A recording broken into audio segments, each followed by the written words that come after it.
Okay, so we are live. Looks like we have some people starting to join in. Awesome. Isabel, if you go ahead, post that link live in the group again, and then also Facebook and LinkedIn so that everybody has it. That'd be awesome. And then we'll dive in a few seconds, guys. Thank you, everybody, for joining so far. Want to make sure that everybody that wanted to get value out of this could. So we're going to give it a few more seconds before we dive in, and then we'll go from there. But thanks for hopping on, Angie. Yeah, I'm excited to be here. Yeah. So, Isabel, let me know when you post that link and we'll get rocking and rolling there.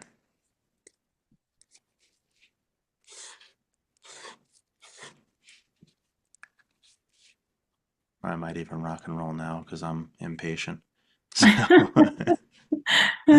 with that being said, whoever joins along will probably have heard a lot of this before. But guys, before I dive in and introduce our awesome speaker today, Angie Davies, I wanted to take a second and remind everybody what this is about, why I started the series, and how to get the most out of it.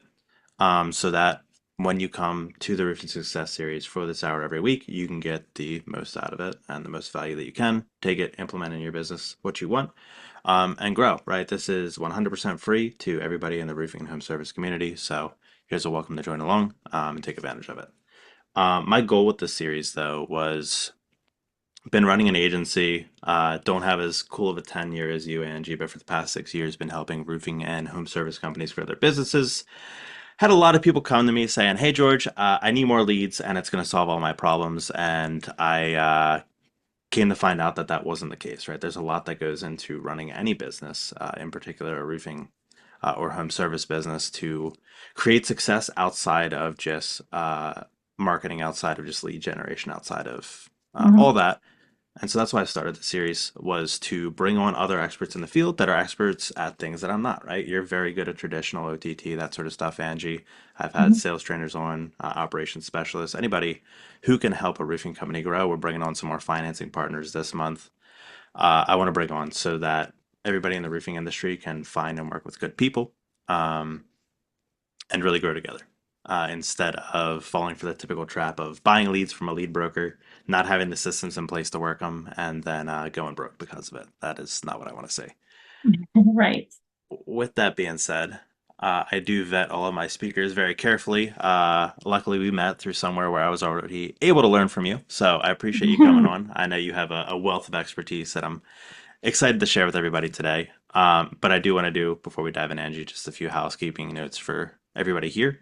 I know all of us have a lot going on in our day to day, between taking care of our team, putting out fires, fielding customer calls, even dealing with family, right? Children, all that sort of stuff.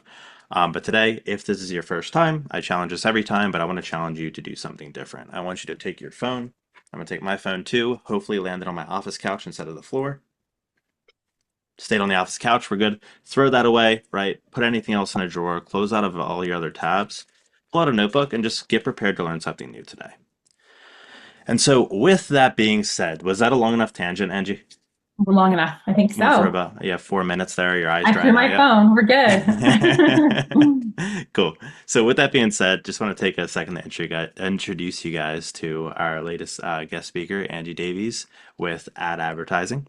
Angie has been marketing for the past 25 years and has had her own agency for the past 15, which she started in traditional television. I believe it was radio too, if I'm not mistaken. Is that Right. correct? Hmm. Okay.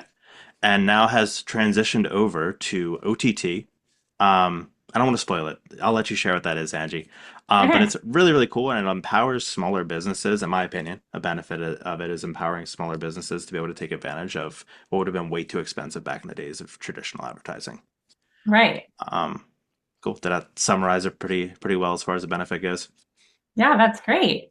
I'm excited to be here. Yes, I've been doing marketing for a really long time, and I've seen all facets of it. And it's been interesting how much it's evolved, especially recently with digital marketing. And all the different clients that I've worked with. Some are within the state I live, which is Utah, and then all throughout the country, some big, some small. One thing that's always the same is that business owners are good at what they do, but they're not always good at marketing. And they always, what's interesting, they always apologize for it. They're like, "Oh, I'm sorry, I don't know." And I'm like, "Well, I don't know how to roof, so I don't know why you're apologizing to me." But I like to help empower owners of businesses with marketing advice or ideas or strategies so that they can feel they don't have to feel like they are missing something or that they should know more than they should. It's really hard now. There's just so many different types of marketing, and you can spend money in so many different ways that it's hard to make sure your dollar is being spent appropriately and it's maximized all the time. 20 years ago, there was like radio, TV, billboards, mailers, and now there's so many different things. And so one of the things I think is awesome, I've seen so much success, is OTT. And so you and I talked about it and why it's a good idea for almost any business. I think this industry, it's a great idea for any service-based industry. And so, of course, I want to talk to you about what OTT is and how it works and why I think a lot of our friends that are here on the webinar can learn from it. So let me hurry and share my screen 1 second so that we can. Okay.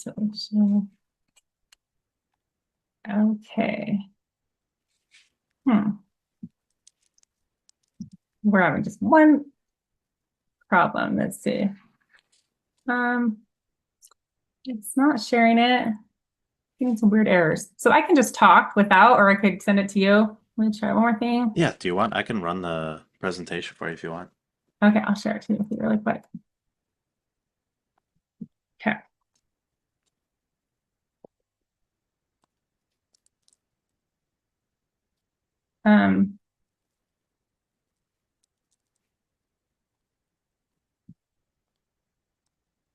Hey, George, I'll send it over 1 sec. That's okay. It's, Zoom tends to be a fun little thing, doesn't it? Kind of tricky, yeah. All right, I send it to you in text and email. So Okay, awesome. I'll grab it. I got an iMessage up right here. I'll close it back out so that I honor my commitment. Okay, cool. And then, you see it? yeah, I'm just trying to full screen it real quick. Okay, let me share my screen and we'll be good to go. I Hey, almost good. accidentally quit Zoom. That would have been awkward. Yeah, that would not be good. Okay. Okay. Just, do you mind telling me when to click, or I'll try to I predict know. it Yeah, I'll too? tell you. All right, Yeah. awesome. Okay. You can click now. There's my face. Here we are, the $1 million look on how OTT. Ooh, I like that animation. Oh yeah, we're really trying to make it exciting. Okay, so streaming. We're going to talk about what OTT is, but first I have a question. I guess you guys really can't. People aren't really speaking back. Can I ask questions on this webinar? Will they raise their hands? Yeah, they could if drop they stuff in the chat. So guys, Okay. if you haven't been here before, Okay. there's a chat. You can respond there. Okay, great.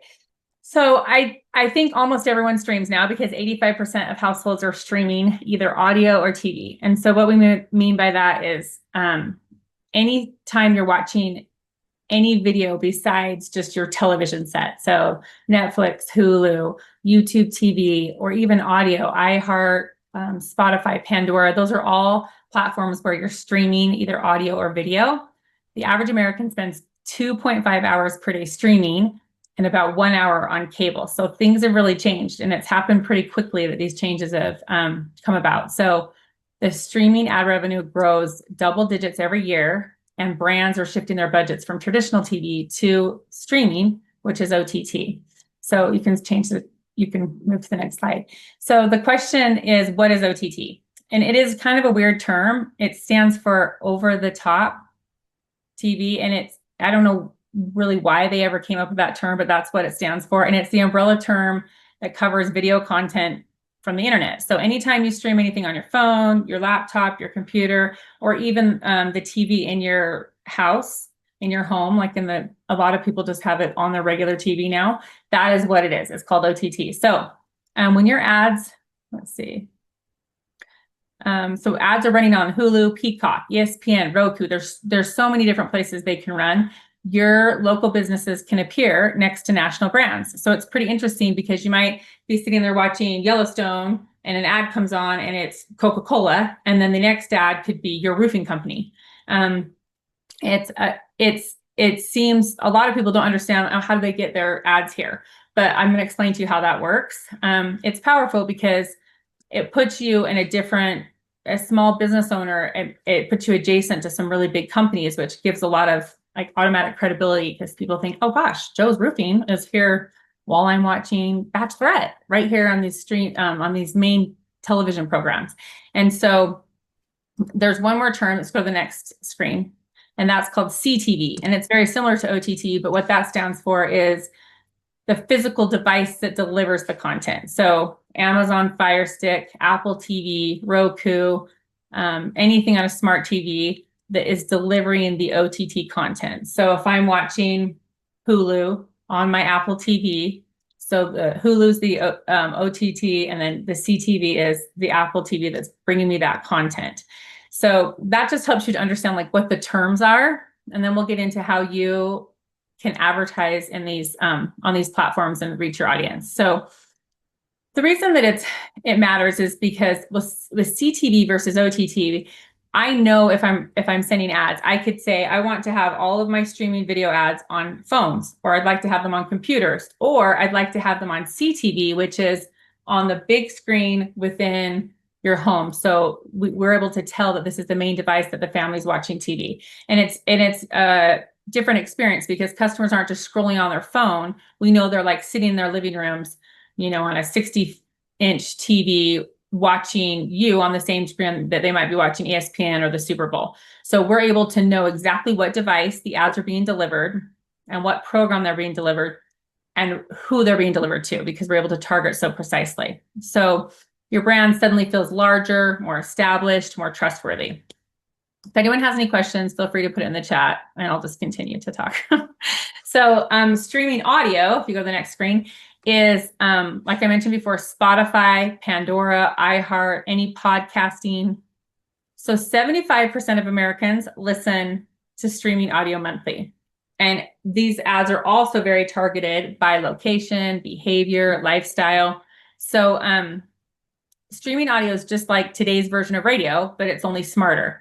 And these all of these platforms can capture audiences daily, weekly, monthly. It's awesome because instead of the olden days where we just say, we're going to put our ad on the radio, and it's a sports radio station, so we know it's mostly men, but we're not exactly sure. There'll be a lot of waste, but there'll be enough people that hear the ad that hopefully it's worth it. And that's kind of how it was in the past. There's really nothing we could do about it, but it's not like that now.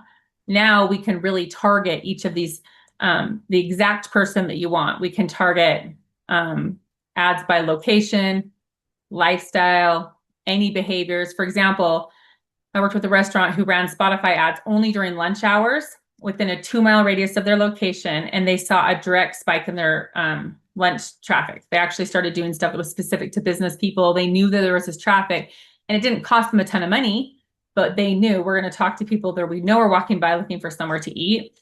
And with traditional radio, that really wouldn't be possible. You have to buy weeks and months of radio and just hope the right people hear the ad at the right time. So it really can change the amount of ad. You can spend a lower budget and talk to the right customer. So there's just a lot less waste. Okay, the next slide. It also, let's see. These are just some more of like the platforms and publishers to understand how big it is. I mean, every platform you can think of has a streaming capability like ABC, Fox, CNN, CW. You can see that anywhere that you think people watch TV or you watch TV, that's where you can start to have your ads. There's a change in perception.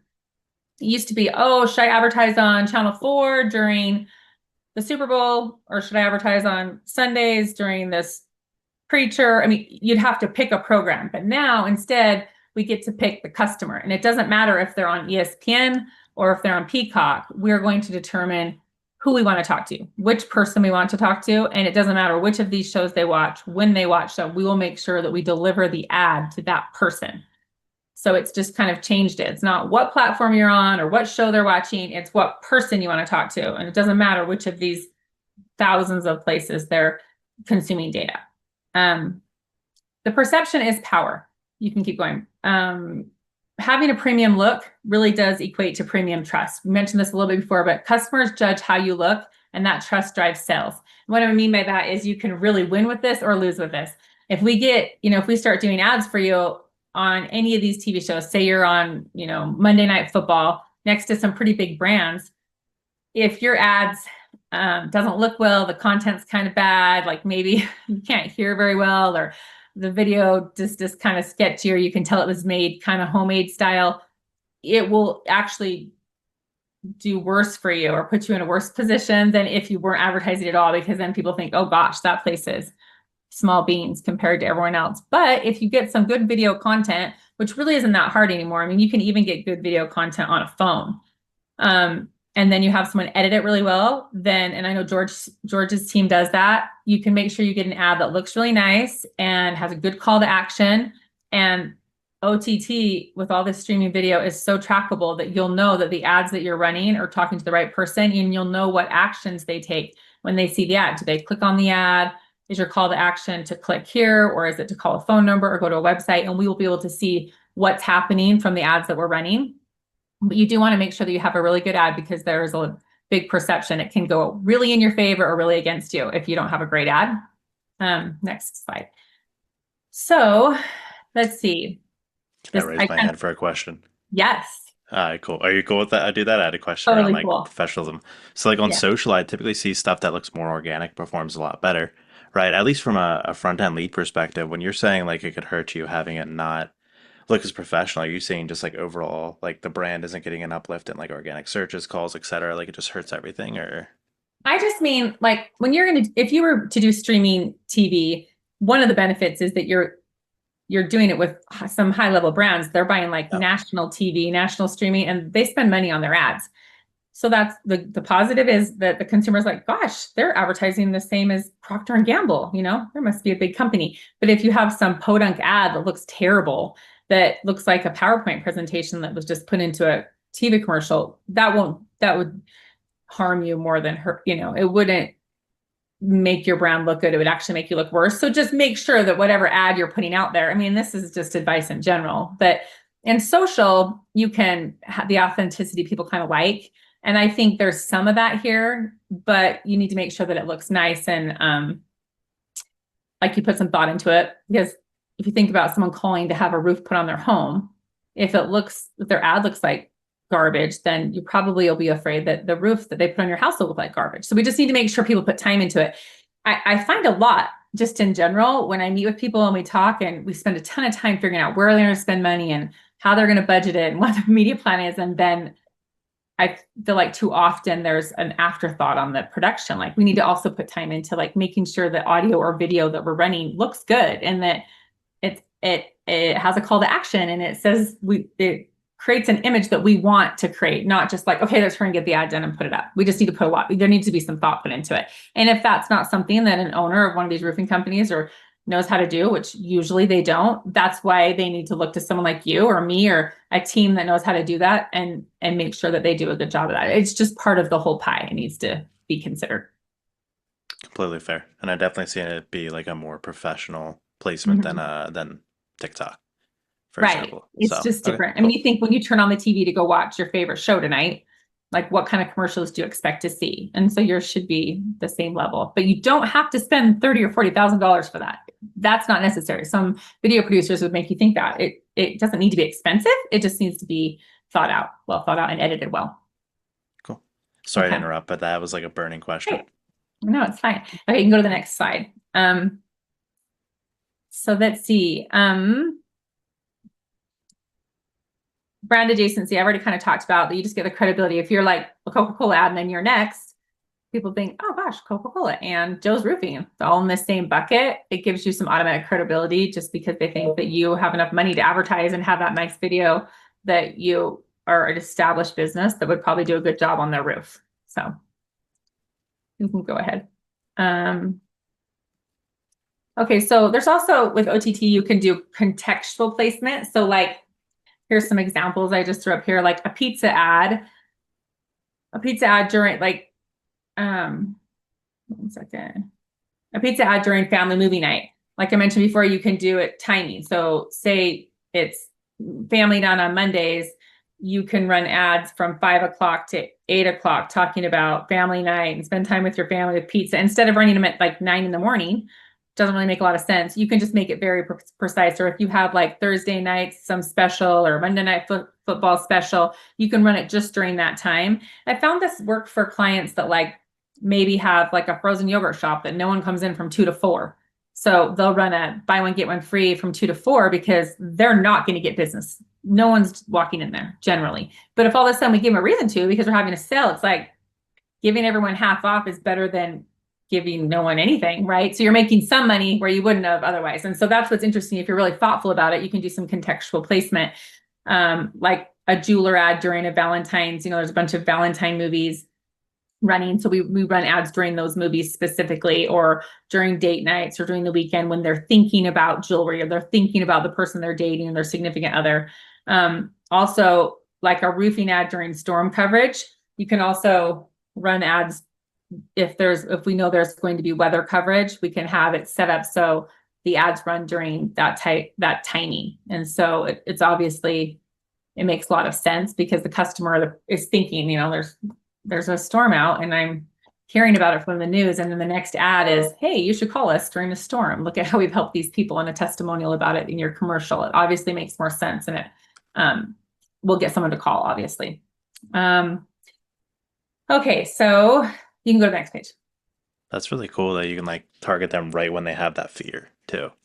Yeah, it's pretty cool. There's even, I'm not talking about this on this show. We should talk about on this webinar. We can talk about it later, but you can even do the same thing sometimes there's some billboard placement that can be like that as well.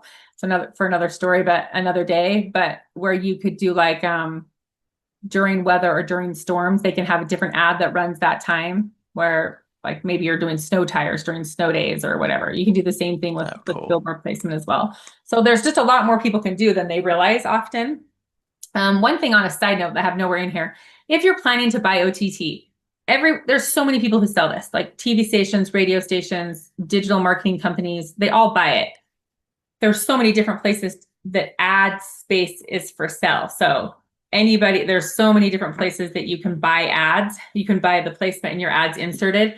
They're not all created equal. Some charge a lot more than others. And I'm happy to help evaluate for anybody that you work with what they're looking to buy and how much they're going to spend, and if it really is a good plan. Because I have found a lot of times even the reps don't always know how it should work or how you can really be as optimized as possible, because it can be very confusing and also very detailed, which is awesome. That's what makes it so optimized. So I'm happy to help anyone that you work with, but there's a lot of places to buy it and they aren't all created equal. It's like saying if you were to buy TV, during like the NBA finals versus like a Sunday morning I Love Lucy, like they're different. So you really want to make sure that you're buying in the right spot and the person knows what they're doing, Okay, so why targeting matters. We've talked about this a little bit. Traditional advertising, billboards, radio, TV, they reach everyone. And sometimes, in the past, that's all we had, but it's hard to optimize. Now, streaming's precise. OTT allows you to put your ad in front of the right people who fit your customer profile. It eliminates wasted spend, it stretches your dollars, and it drives your ROI. Absolutely. I started working with a siding company. They did tons of traditional TV. And I'm like, wait, you don't even need to talk to someone if they're not a homeowner, right? And well, of course not, because they're replacing their siding. So if we're not talking to all homeowners, we're wasting money. If you don't own your home, they don't need to hear your ad. And so the same things with roofers. We need to make sure that we're at least talking to homeowners in certain areas with certain incomes. And so that's why OTT makes so much sense. You can go to the next slide. Okay.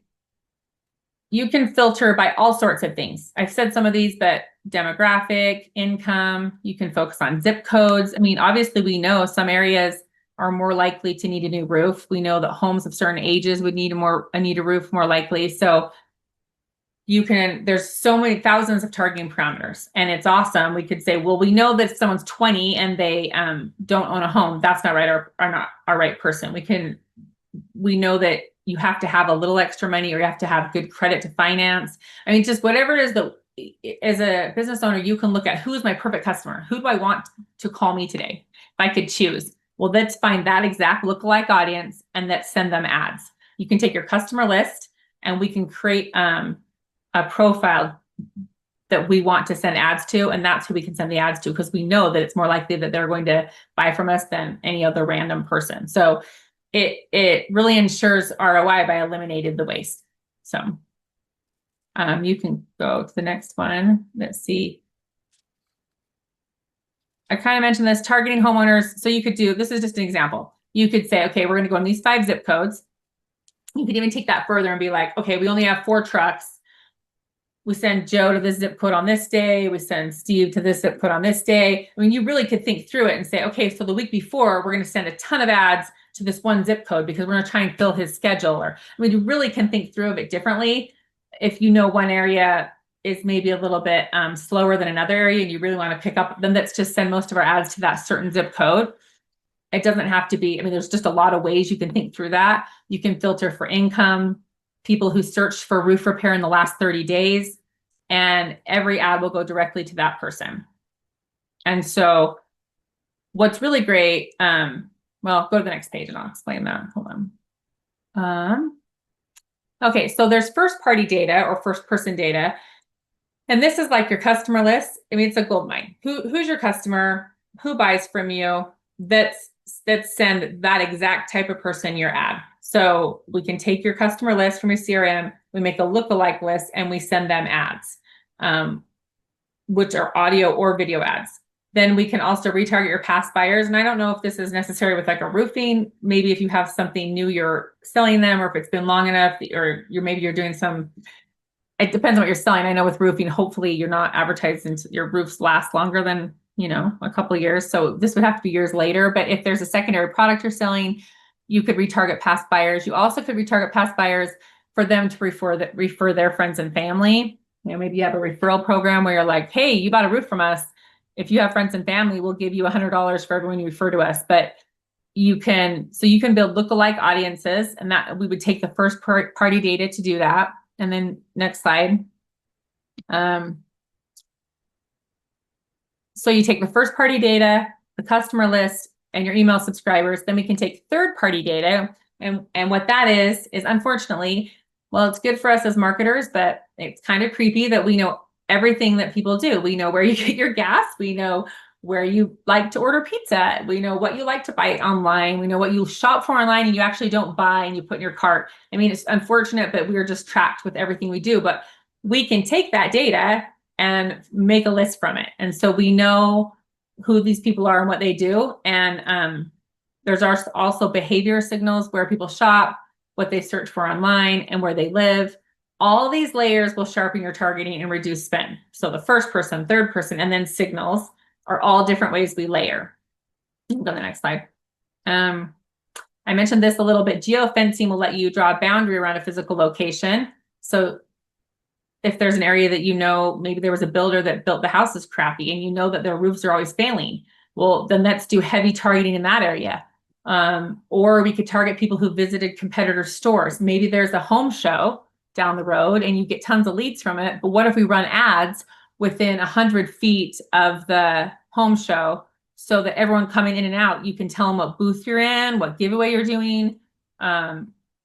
Or you can you can run whatever ad you want, but the idea is if they're walking in the home show, there's a chance that they might need a roof, but we can take that they're at the home show, and we can take they have a home, and we can take their income. We could layer all of that and send them an ad. So it's honestly, the sky's the limit. There's so many things you can do if we brainstorm on, okay, what's your goal? Who's your customer? What are you best at? And then figure out how to target them. Next slide. Let's see, retargeting. So I'm kind of talking about this, but I'll just make sure you guys understand the term. So retargeting is when people don't act the first time they see your ad, then we send them ads. And so, I mean, the first time I learned about this was years ago when I was going to Hawaii and I was looking for rental cars. And then I got busy with something with my kids. And then I got back and there was like 10 ads for all these rental cars. I'm like, oh yeah, I need to get that car still. I'm sure we've all experienced this. Well, that's retargeting. The internet knew that I was interested. So now all the companies are paying to send me ads about rental cars because they knew I was looking at some point. So we can do the same thing. Someone gets online and says new roof or roof repair. And then we know that person's interested. So we retarget them. We can also retarget if they come to your website. What about the people who come to your website? They're kind of looking around, they get interrupted, they don't make an appointment. We know who those people are. So we can send ads to them. You can limit how many ads you send, which is important. So if they come to your site and then they leave, we'll send them some ads. You don't want to keep sending them ads if at some point that can be annoying. you don't want to send too many ads, but you also want to send enough that they'll respond. So it's trying to find the sweet spot on, we know this person's interested. What's our call to action? Let's see if we can get them to respond without wasting tons of money on someone who's, not going to become a customer. So that's what retargeting is. And that's something that we do as part of the whole OTT campaign. I mentioned this, but frequency capping. So that's where you want to make sure that we give them enough ads to respond, but not too many because you don't want to be annoying. And it keeps a balance without oversaturation. You can go again. Okay. I think we've talked about most of this. Yeah, go ahead. You can go again. Okay, so just to go through the process one more time so you can understand it.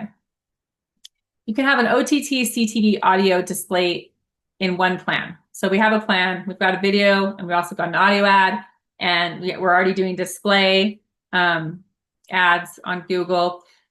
Then we take the first and third person or party data for precision. So we're like making sure that we're sending to the right person. Then it's we can take keyword or behavioral targeting. So we can say, okay, we think that they're a homeowner and they make this much money per year. And we know that they have searched for roofs. Then we go to number 3, which is, okay, so they search for roofs and they have been looking at roofs. They've been reading articles about roofs and storms and how they fail. And then we go to the 4th thing, which is making sure that there's transparent dashboard reporting. So wherever you decide to get your OTT, before you work with a company, I would ask them, what does your reporting look like? What does a dashboard look like? Most companies that are doing a good job will have some kind of reporting. And it's important because even though you might not understand what the reporting means yet, it's really important to have that information and make them explain it to you so that they're accountable to some numbers. Every month you should be getting better click-throughs, more leads, and what you're doing is working well or it's not working that well. You should always be optimizing it so that it can get better and better. That's what's so fantastic about all of the digital marketing that's available. It's so trackable. You can see what happened. Did it work? Did it not work? How can we make it better every single month? Just make sure that there's some kind of reporting. I hate so much when I meet with someone, they're like, well, I spent all this money and they're really nice, but we don't really know for sure if it's working. But I feel bad because I don't really understand it. And it's heartbreaking because I think, well, you're wasting your money and I don't even know what they're placing it on, because there's no reports to even show us. So that's just something I would make sure that they're doing for you. Okay, is there a question in the chat? Let's see. Oh, okay. Will streaming platforms give you data? What percentage of their users are on the ad free? Oh, okay. That's a good question. So a lot of platforms, like let's say Spotify, you can pay the $5 a month and not have ads. So yeah, you're not going to talk to those people. And I've had people in the past be like, well, doesn't everyone pay for that? And no, they certainly don't. There's lots of people who pay and then, yeah, you're not going to talk to them that way. But you can't pay to see no ads everywhere. Like there's always a way to find someone to give them an ad generally. And if not, then okay, then there's probably a percentage of people that just you can't advertise to. But with Spotify, for example, I can't remember the exact number last time I was talking, meeting with them, but I thought it was about 40% were paid, which means they don't want to see your ads. So when I'm talking about all these people that are available to send ads to, there's that 60% left that you can send ads to. The 40%, we're gonna have to figure out how to find them otherwise, but there's a whole group of people who don't pay to not see ads. And so, yeah, there's some people who don't want to see your ad on that platform, but it's likely that all the other places that they're consuming media, there's somewhere that we're going to be able to find them and give them an ad. That's why it's important, I talk about this later, to have an omni-channel approach, which is have ads on Facebook, have ads on Instagram. Maybe you have stuff on Pinterest. Maybe you have stuff on Google. Do some OTT. I mean, it sounds overwhelming, but if you have ads in a lot of different places, they work together.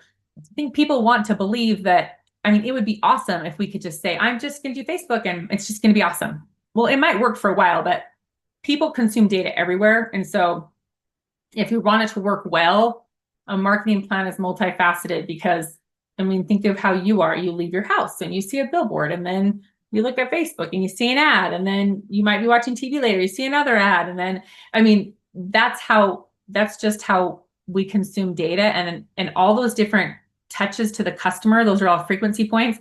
That's what makes the customer finally call. And since I brought that up, that's why sometimes it's really hard to figure out lead attribution, because people are like, well, we have to figure out, was it the Facebook ad? Was it the billboard? Was it? It's like, it really wasn't one of them. It was all of them. It was all those pieces that work together to make the customer call. And that's okay. I've worked with people who are like, well, we have to decide, who was it? Which lead? Where do we give the lead credit? And that would be awesome if we just could. But the truth is, all of them had a part to play. And I think you have to figure it's all a strategy, and all of them work together. And hopefully we can analyze it enough to figure out where we should spend more and less money. But yeah, every customer comes to you after seeing you a few different times. Usually they don't call in the very first ad, especially for like a roof. It's a big deal. They'll hear the ad a few times and recognize that if they call and they say, we just happened to be on your website. Well, something probably drove them there. Pretty good chance that they didn't just like type in your name. And if you have a good marketing person, they'll know if they typed in your name, because they'll look at the Google Analytics and they'll know they typed in your name. They'll be able to see that it didn't come from somewhere else. So anyway, I went on a tangent, but yeah.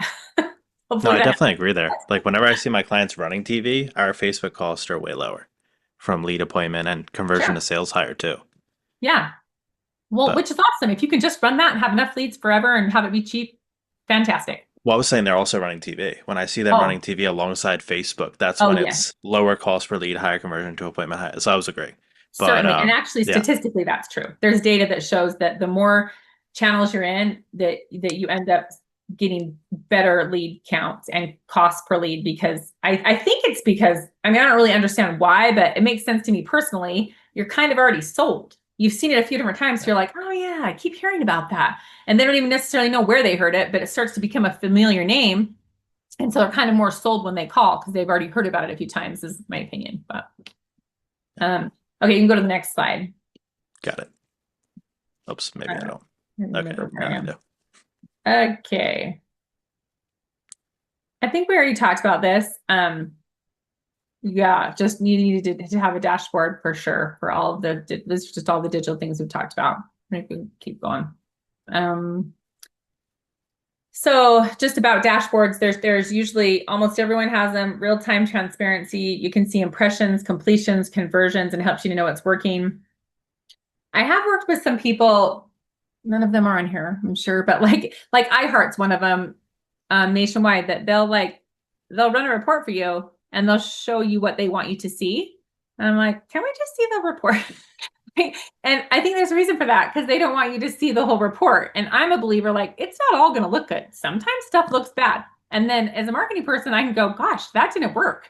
Or why does that look terrible? That ad is not resonating, or we're marketing the wrong person. And that's okay. This is like a work in progress. It's not always going to look good.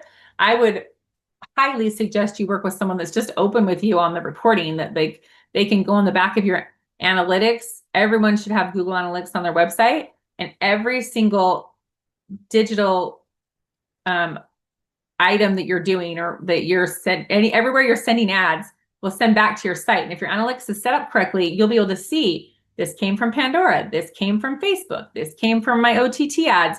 And that's how it should be. And some will look better than others. And that's why it all makes sense, that you're able to look at it and every month have it look better and better. But I just think it's so important to have someone who you're working with that shows you the dashboard, shows you the good and the bad. You don't want them to filter the information. It needs to come straight from your analytics. Google Analytics is there. It doesn't lie. So many people would love to help it lie, but it doesn't. It's the truth. And so that's where you want to have your data coming from. I would try to steer clear of dashboards that people create their own, and it's not coming straight out of your analytics. Hopefully that makes sense. Okay. The next one, can you turn it or no? Let's see. Yeah, I got it. This just shows you a dashboard. Let's see what I put in here. This shows us, like, this client had, from the video that they ran, they had 776,000 impressions. The frequency was a 6.8 thousand. Audio impressions. You can all see what this data is. So this just shows us the impressions. So I can look at this. If I have this for a year, every month, year to year, I can run different campaigns with different ads and look at them and be like, wow, that one tanked, or this one everyone loved. It just helps us to know. I mean, in marketing, sometimes you have to try new stuff, and sometimes it hits, and other times it just doesn't. And that's what marketing is all about. You're like, well, people don't like that guy. Let's get a new spokesperson or whatever. So, but this kind of data is really awesome, because then I can see if it really goes up or goes down or kind of stays the same where we're at. So this is just an example of one client that I have. You can go to the next page. I put another. So, Cool. this is just another type of reporting that I've used. And you can see at the bottom, it shows all the different days. Up here is like the CTV device type. So when you're doing OTT, the top left pie chart, I can't think of that word. This shows where people are watching your ad. So 40% were on the set top box. Then there was 10% on your smart TV, 1% on a tablet. It's interesting, 24% on mobile. I've had people be like, everyone watches everything on their phone. I'm like, well, apparently no, because here you go. Here's some data. So it helps when everyone's like, well, they do this, they do that. It's like, well, let's just see what they do. And then we know, and it maybe people, it wouldn't matter, but it is interesting, because if they're watching it on the mobile phone, then you have to think, are my words big enough? Can people read this? If I'm looking at this on a phone, it's not like some designer's enormous computer screen. Like, you have to think, like, who's looking at this, and is it going to look good? Is the call to action button big enough to click on? So there's just lots of things you have to think through. Same thing over here with the display. This shows us that on the display ads that we were doing, that half the people do it on their mobile. So CTV, people are watching it from their house, generally on a set-top box. And the display ads we were running were off of the mobile phone. So it is interesting data. And if you have a good marketing person working with you, then they'll make sure that your ads take this data and they use it for whatever campaigns you're running. You can go to the next one. That's really cool. Yeah. Okay. So this is just an example if we were to do smart targeting with all the things we've talked about. First, you start with geo-targeting. You set a perimeter by state, city, zip code, so your ads are only reaching the audience in those locations that matter the most. So then we deliver relevant local messages that feel very specific to that person. It's interesting. I can't remember the statistic, but even if you're talking about running Spanish ads or running specific ads to specific people, if people feel like you're talking directly to them, they're more likely to call you. Especially, like, I have some clients will run Spanish speaking ads to Spanish. Like, we can go in and I can run audio ads, for example, and I can know this is to people who listen to music and they listen to Spanish music. So that means they want to be spoken to in Spanish. So let's have our ads be Spanish. And so they feel like, gosh, that roofing company speaks Spanish. They must care about me because they took the time to create an ad in Spanish that I understand. So same thing could go for a certain area. If, it's like a retirement area, like, hi, we know you're retired. We know that you have worked really hard to be where you're at, and your home's important to you. I mean, you can really speak to people and send it right to them. So there's a lot more to that than just like the zip code has a lot of money. You can really think through it and have your message resonate with them. But okay, number 2 is the dynamic retargeting. So then we're going to reconnect with people who have already shown interest and send them an ad to match their previous activity. So they came to your website or they have clicked on one of your ads. And so you can say, hey, we know you're interested in roofing. You came to our site. Why'd you leave? Let's work together. I mean, you can talk to them and they'll feel really heard. Then you have custom audience segments. We talked about this, their behaviors, their interests, and then the reporting. So you can go to the next one. Oops, I skipped 2. No, I didn't. My bad. Oh yeah. A lot of people talk about, well, how many views do I need to get sales? It's like, well, views are important, but engagement is what drives action. So you really want to just make sure that your ads, whether it's OTT or anything online or any ad for that matter, creates engagement.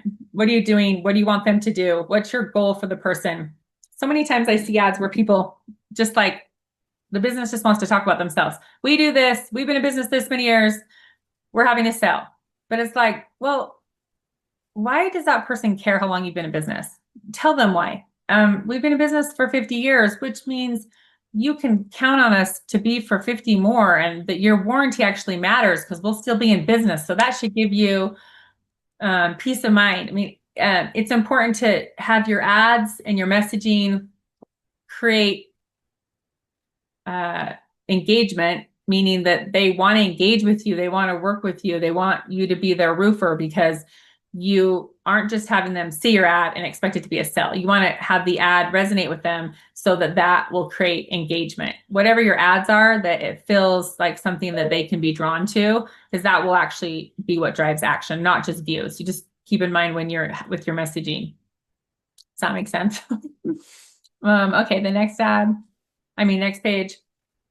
Where are we at with time? Okay. I think we talked about most of this. All the channels work good together. OTT fuels Google, social, and email.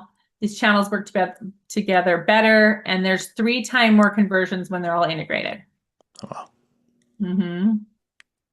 Okay, the next page is, I think, about questions. Oh, we're kind of running out of time, but this is just the OTT ads. I worked with a jeweler, and they targeted men 25-54. They ran on Hulu and Spotify 2 weeks before Valentine's Day. They offered coupons for a jewelry special. They had a special thing just for Valentine's Day. 2 different things, actually, different price points. Hundreds of people downloaded the coupons. They had more sales in store. And then they had all the people who downloaded the coupon, they could retarget later. It was very measurable versus like, we're just going to be on the radio. Hope somebody call, you know? So yeah, you can go to the next one. And then we can, some of this is just some more examples. Yeah, you can go on again. And then I want to leave some time for questions and answers, but yeah, these are just more examples of how you can target very specifically. And it's always we always get a better result the more targeted it is. Yeah. You can go to the next slide. I think the only other thing I wanted to is just impressions. The more impressions we have to the right person, they'll be more engaged. It's always good. This is just something we can talk about another time, but micro conversions, getting them to like want to join your email list or make an appointment or call or like you on Facebook. There's like micro conversions that kind of help them to even mentally and physically be more connected to you, which will drive more sales. So that those are also a win besides just getting the appointment. I thought I would leave that in there, but okay, then I think that's mostly what I wanted to cover today. I want to leave a little bit of time for questions. So let me see if there's anything else I want to talk about. Just, I think on the next slide talks about call to action. Just make sure that we have a good, you can skip this again. I don't know where the slide goes, but just a good call to action. 1 clear step. Simple, urgent, avoid multiple calls to actions. I've been on websites before. I'm like, what do you want this person to do? Because you're asking them to do lots of stuff and it's a confusing, or you're asking them to do nothing. Again, like, so you're just here. It's not Field of Dreams. It's not like build it and they'll come. Like you have to, once people get there, like, what do you want them to do? Do you want them to call you? Do you want them to come down to an event you're having? Like, what do you want them to do? And be very clear about it so that the consumer you're asking them to do business with you. That's probably all I think for today with OTT. I think it's awesome. I think it's the best way to spend your money, and I feel really strongly about it. I'm happy to help any of you, the people that are here today.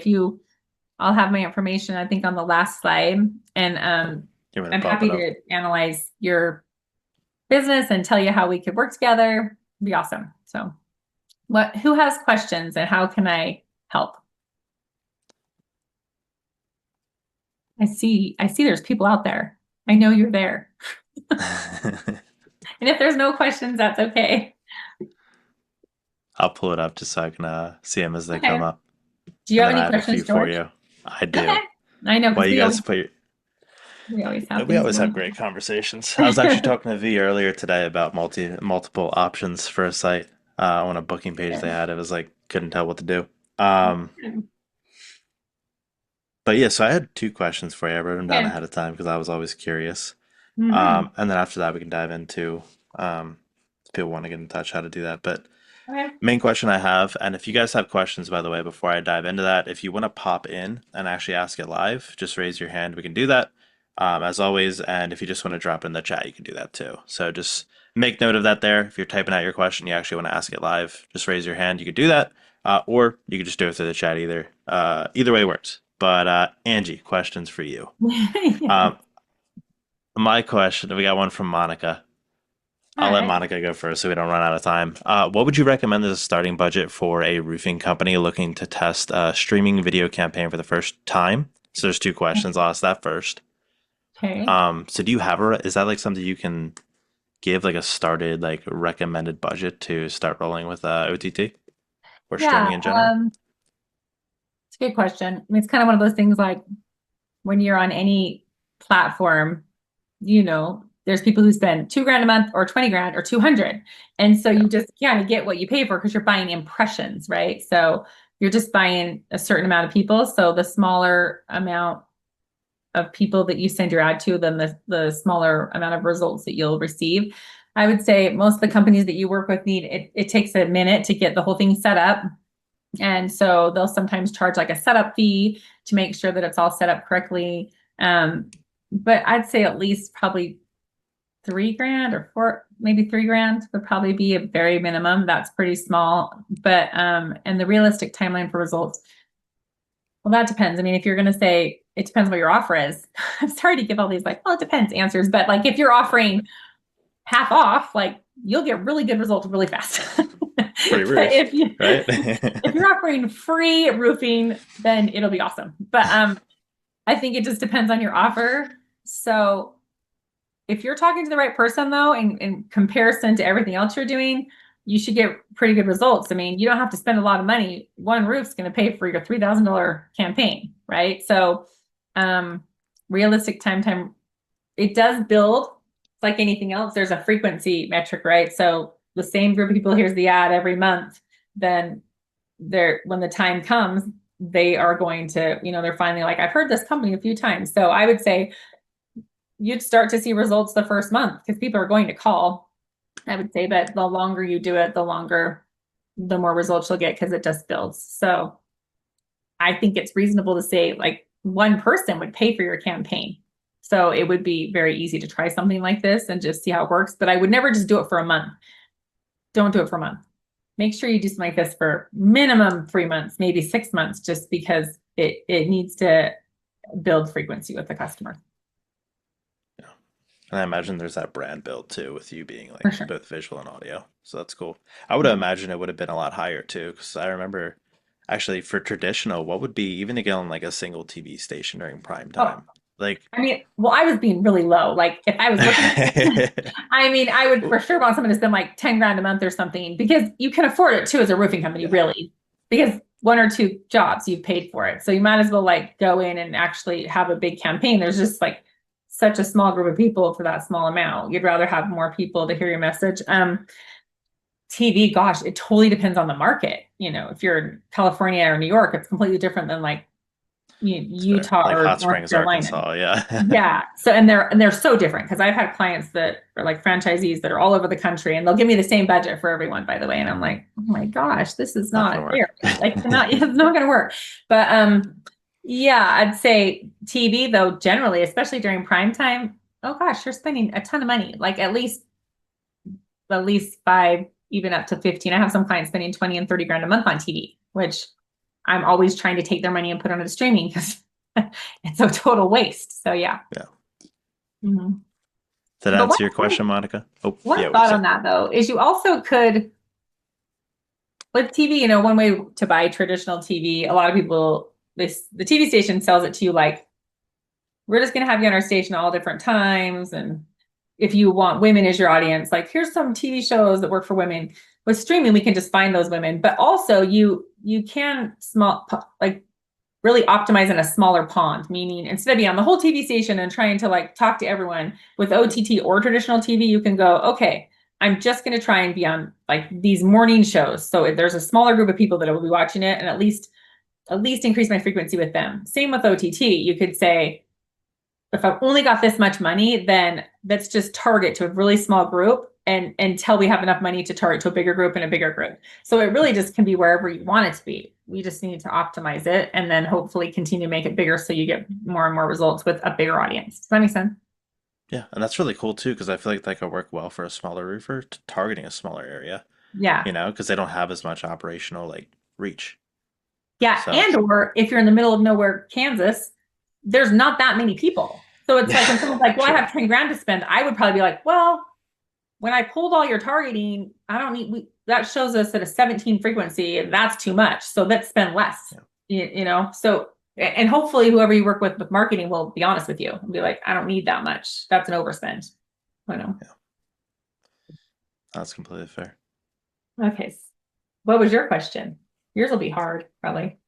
So I lined a hard one up for you. How much time do you have? I want to be respectful of your time because we're coming I'm up on. fine. Whatever's fine. Okay, cool. I'm good too for a little bit. Everybody else, hopefully you're good too. And if you have any questions, ask them. Otherwise, I'm going to chew up the rest of this time.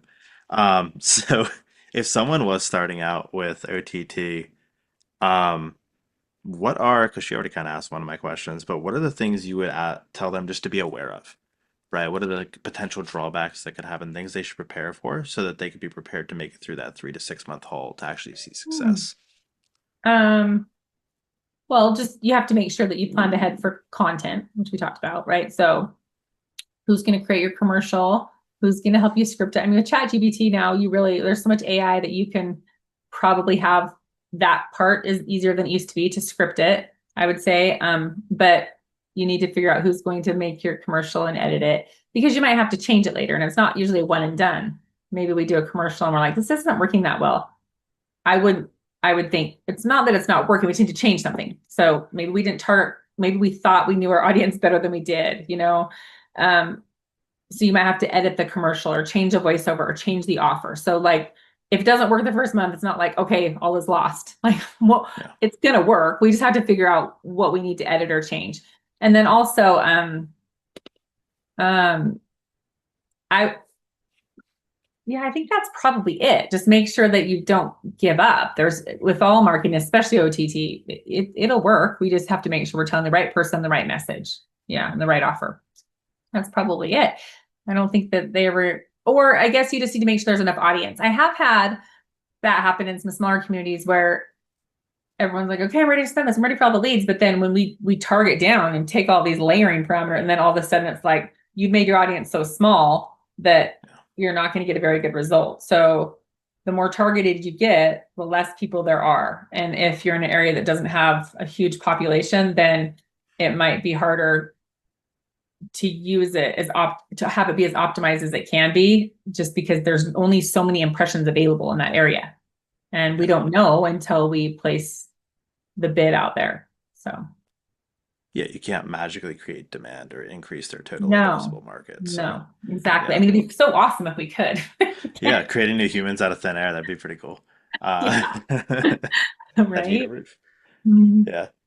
Um, I had another question, a little bit off topic, but what are your thoughts on like jingles for like TV? Because there's like a to run jingles when I was a kid and I'm brainwashed. It's called Michael and Sons. I still know their jingle in my head. Oh Have you yeah, it's like like tested anything around that for yeah, that OTT? yeah. Well, I think that doesn't even have to really apply to OTT. It just applies to like marketing in general. I mean, they obviously work. Like we all could, every person on here could think, oh yeah, I can remember this one or that one, the national ones, Yeah. the other ones, and it's because it's just like brained in your mind like a cult or something. But yeah, it works because you've heard it a million times. So I think it's great. And I actually think it's so affordable now. You can find sites to do them for like $100, where it used to be thousands of dollars, tens of thousands of dollars, But I think it's a great idea. I mean, think of every brand, every big brand, IBM, Dell. Like you think of the huge ones that they've got even just like a dun, dun, like it's like two notes, or something. It doesn't have to be a full-on jingle that's like a song. But yeah, I think it's a good idea. I mean, yeah, I think it's a great idea. I just think a lot of people are weary to do it, but then also same thing, you have to keep doing it and stick by it and be excited about it, because sometimes those cheesy ones are what stick. Yeah. Even if it's kind of cheesy or silly or dumb, or it might make you feel sort of, I've seen some people who don't own it, and then you're like, well, why'd you even do it? But yeah, no, I think it's awesome and it can be great. Yeah, because we all remember all of them. And then if you're thinking of two different roofing companies, but one like you remember that, then you're more likely to call them because it feels familiar or fun or happy, it elicits some kind of emotion, which is why all of the different mediums work. TV, that's one reason that streaming video is so great, is that you have sound and video. And then if you also have like some jingle that is recognizable, adds a different component on top of that. I can definitely see that because social you don't get that. Most people are just on the toilet scrolling, so they're not with the sound on, right? I know, it's so true. People forget that like Yeah, a lot of time people don't have the sound on. yeah. It's just And captions. That's you're it. just scrolling, but like a video, to think like you want these people, they're spending a ton of money on their very most sacred possession, their home. So what can I do to make them feel close or connected with our company? And if it's like the owner and his family on, singing a song, it's like, oh, they're cute, like you feel like you're friends with them versus just some stranger with their number, in the Yeah, old and a days. bunch of B-roll. Exactly. Fake That's B-roll, right? it. That is one thing. I mean, since we're kind of talking off topic, that Yeah, I think works so well with service industries is just testimonials. It just yeah. always, and I don't think enough people realize that. Just have your customer sell for you, which is have them tell you about their experience. That's why everyone lives and dies by Google reviews. But those same people that are doing Google reviews, you can pay them like nothing or $25 or Amazon card and say, hey, would you just put this on video for me? And that goes a lot further than I think a lot of business owners realize. Because if I see someone who looks like me and seems like someone who could be my friend, some other mom who's 50 who, is talking about, then I'm like, oh, well, she likes something. I probably would like him. So, Yeah. mm. I think a lot of people think they're smarter than that too, but I think that trust is just built. Like Yeah, when I wait, think what do you mean? when I see like video testimonials, I'm like, oh, I'm smarter than that. That won't build trust. And then I see one that relates to something I'm going through. I'm like, oh, this guy's really good. I want to work with him. So That's so true. maybe I that's just a think it, marketer thing. I think I'm smarter than it, but I'm not. I think the part of that is when they find someone that's like you. It's the like-minded people that Yeah, you're like, but wait, she looks like me, or like, oh, she's a single mom, so we relate to each other. But if there was someone who wasn't like me, I'm like, that's just marketing. But yeah. then when they're like me, I'm like, oh, well, I relate to her. We should be friends. She agrees. So yeah. That's super cool. This was Yeah. awesome, Angie. Like this is by far, maybe because I'm a marketing nerd, but this is by far one of my favorite presentations so far. So thank you Oh, good. for I know I coming love on. marketing too. I could talk all day, obviously.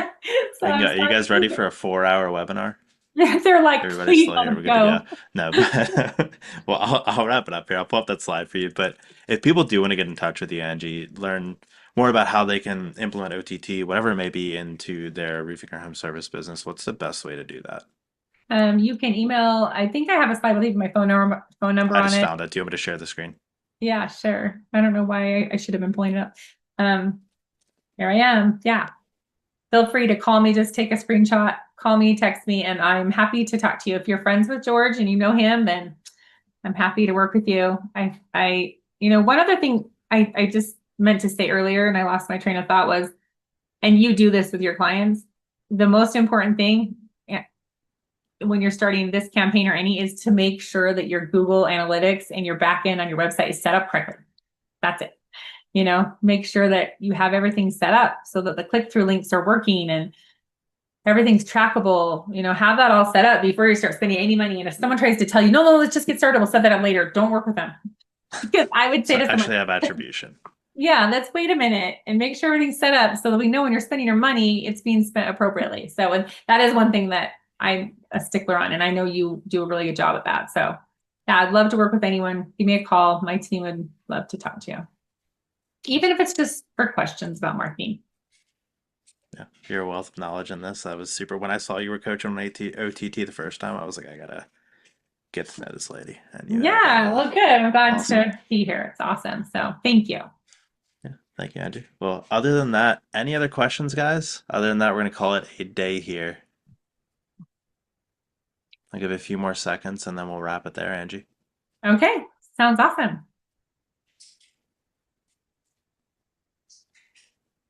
Alrighty.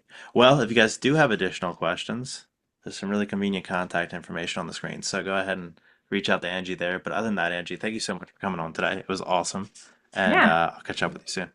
Okay, sounds good. Thanks. See ya.